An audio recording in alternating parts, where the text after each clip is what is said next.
Thanks very much for coming along. And the reason that Janina is here is because I know you joined the Facebook group, and I've seen your work before. We know lots of people in common, and those people emailed me and said, "Oh, you know who's just joined the Facebook group? Oh, you should have a look at their work. And oh, why don't you book them?" And obviously, when I started to look at your work, I thought, fantastic, let's get you on board. So thank you so much for coming along to this. And well, we're starting on Monday, but thanks so much for running this series. And I just thought if you could take us through just a quick outline of what you're hoping to do, really, if that's okay. Absolutely, yes. Well, thank you for inviting me on, because teaching is one of my favourite things, and teaching multiple exposure is definitely my absolute favourite thing. And trees are my absolute favourite subject. So it really combines everything that I love, which is amazing.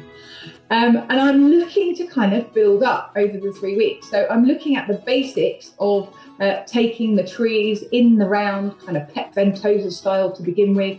But then again, what I do with them, because I took my ideas from him at the beginning, but I kind of changed them once I've actually made them like they look in the round. And I add lots of things to them. You may well, if you've seen my work, have noticed birds. They may feature quite significantly in this series.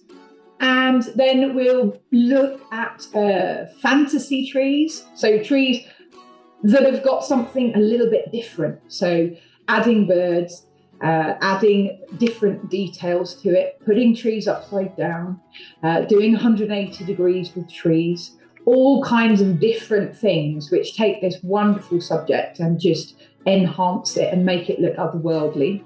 And then moving on to leaves after that. And just focusing, what can you do?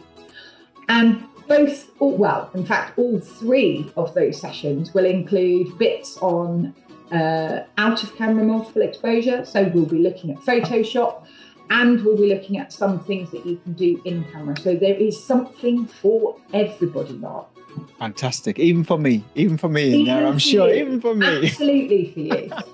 I was just going to say that we're aiming for these to be around about an hour plus Q&A. So they're going to be sort of not short and intense or not hard work, but they're going to be really focused sessions. And I know that you've been working on some optional handouts and guides and things like that that people can engage with if they want to do as well. So I'll share that with people as we get going. And what I'll also do is I will set up a little sharing platform that people can put their photographs on, put their images on that they've created across that 3-week period, so that we can all have a look and all share each other's work as well. Should be fantastic. Oh, that sounds excellent. I think sharing work is so important. It's so lovely to see what other people produce. I get inspired by what other people produce. And it's so lovely to see people producing something that you have been speaking about. Every single one of my sessions will have practical demonstrations in it. So I will go into Photoshop and I will show you what I do. And so hopefully, even if you're a beginner, you're going to get something. But even if you've been doing this for a while, there'll still be other tips that you can pick up and maybe use in your work, or just give it a go.